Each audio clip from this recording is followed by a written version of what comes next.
One time, my family and I went to the mall because my mom wanted to buy some clothes for herself. Whenever we go shopping with my mom, it's always just really boring, and maybe you can relate to this, because when I was growing up, we didn't have fun things in the mall like a merry-go-round and things like that. The only fun thing in the mall was the food court. But we went to this department store with my mom, and my older sister was like, hey, let's play hide and go seek. So I'm like, all right, that sounds like an awesome idea. So my sister, she's counting, and I have to try and find a place to hide, and I find the most perfect hiding spot. And it was in the middle of like one of those circular clothes hanging racks. So I had to crawl under, and I was short enough so I could stand right in the middle of all of these clothes, and it's a circular clothing rack, and it was just the most epic hiding spot you could ever be in. But then I started getting worried. I was like, well, maybe this is so good that my sister's not gonna be able to find me. So then I start kind of like shifting the clothes around and pushing it around, just to give my sister a clue as to where exactly I was hiding. So I'm like pushing, and then I noticed like this really cool like wave pattern started to happen with all of these clothes. So I'm just like pushing and going with the motions, of this wave, and then all of a sudden the clothes rack just like tips over. And not only does the clothes rack tip over, but the clothes rack like next to this clothes rack also tips over. And I'm like crawling out like, what just happened? And my mom is standing like totally mortified that we have just embarrassed her as a family. Like it was pretty bad. But maybe you can relate, because your family has had a few less than perfect moments of their own. Maybe like me, you feel like your family situation is a lot messier than other people's. But can I let you in on a secret? We all feel this way at some point. You aren't alone. This is true for every single one of our families, because no family is a perfect family. Maybe there's a lot of tension in your home. Some families slam doors, argue a lot, or yell. Some families have a lot going on, but never actually talk about it. You just sense it. You feel the stress in the room when your family talks about money, vacation, holidays, step-siblings, or any number of things. And that tension makes your house a stressful place to live. Or maybe you've discovered some things about people in your family that you wish you didn't know. Secrets about relationships, affairs, legal problems, or bad decisions. Secrets that have hurt people and caused problems in your home. Maybe for you, the problem in your family is something like abuse, or neglect, or addiction, or abandonment. You may feel really alone in those situations. And if you are, I want to encourage you today to speak up, to open up to an adult here like you're a group leader who can help you navigate that in a healthy way. Or maybe your family is facing other big problems. You're dealing with things like divorce, remarriage, a parent who left and never looked back, siblings who are always in trouble. Maybe it's even something like illness or death. Things like that can certainly leave your family feeling less than perfect. Honestly, no matter what it is that you're dealing with at home, I think that's true for all of us. That in some way or another, no family is a perfect family. What's difficult about this is that sometimes we think that nothing good could ever come from an imperfect family. That God couldn't use us if we come from a family like that. But as we'll see today, that couldn't be further from the truth. Here's the thing about the Bible. Some of the people in it are kind of messed up. Their lives weren't perfect, and a lot of their families weren't either. In fact, there's one family in the Bible whose story I love. Not only was their family totally dysfunctional, but God still did big things through them. I think the same can be true for us. The story starts with a man named Abraham. God promised Abraham a lot of descendants, and he promised to use that family in a big way. Pretty cool, right? Abraham had a son named Isaac, and Isaac had two sons.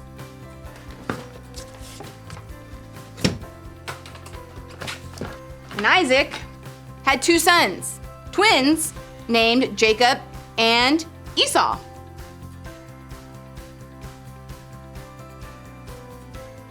All right, Jacob and Esau. And even though they were twins, these two guys were very different from each other. They looked different. They acted different. They had different interests. And all of these differences caused a lot of drama between these two boys. Now, here's where it gets crazy. Even though Jacob and Esau were twins, Esau was born first, which was a really big deal. For one, being firstborn meant that Esau got the birthright. Ta-da!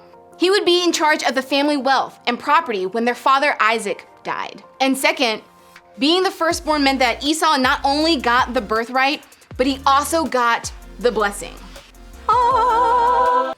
So that meant that he received the family's future wealth and prosperity. And since this family came from Abraham, Esau's blessing also included all of the promises that God had made to Abraham. Promises to make their name great, to do big things with their family, and to bless all the people through this one family. As you can imagine, Jacob, the younger twin, didn't love the situation because as the second-born, he wasn't going to get the birthright or the blessing. Now, their mother, Rebekah, favored Jacob over Esau. So together, Jacob and his mom, they came up with a plan. First, Jacob convinced Esau to promise the birthright to him. And honestly, it didn't take much convincing. Esau was starving, so Jacob offered him some food in exchange for the birthright. That doesn't seem like an even trade to me, but haven't we all made some crazy decisions when we're hungry?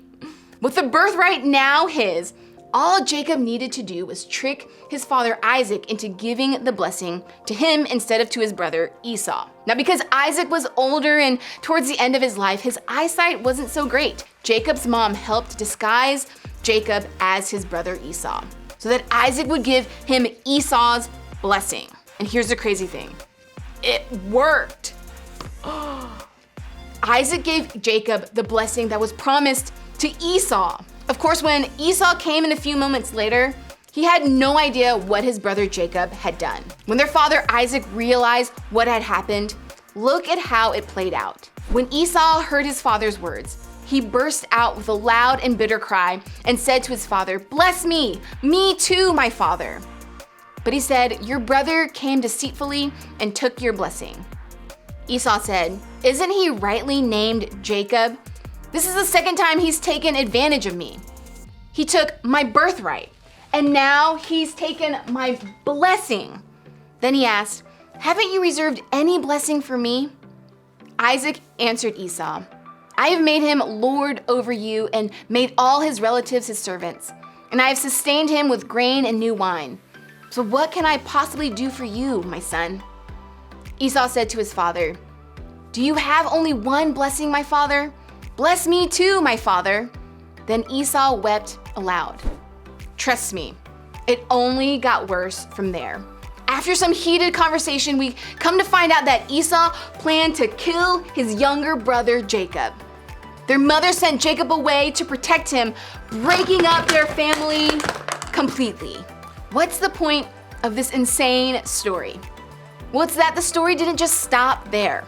Sure, this family was a mess, but in spite of all of that, God still had an important future planned for them.